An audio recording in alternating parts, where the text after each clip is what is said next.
বলো কি হয়েছে? তোমার নাম কি? হ্যাঁ, কোন ক্লাসে পড়ো? হ্যাঁ, ক্লাস 2। রোল কত? রোল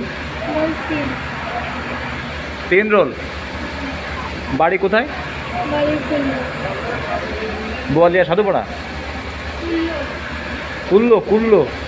কুল্লোর মোড়ে। এখানে কোথায় এসেছো? তা ঠিক আছে, পাইকগাছার 0 পয়েন্ট সাধুখা আইস ফ্যাক্টরি। তোমার বাবা কোথায়? এখানে এখানে ও এইখানে।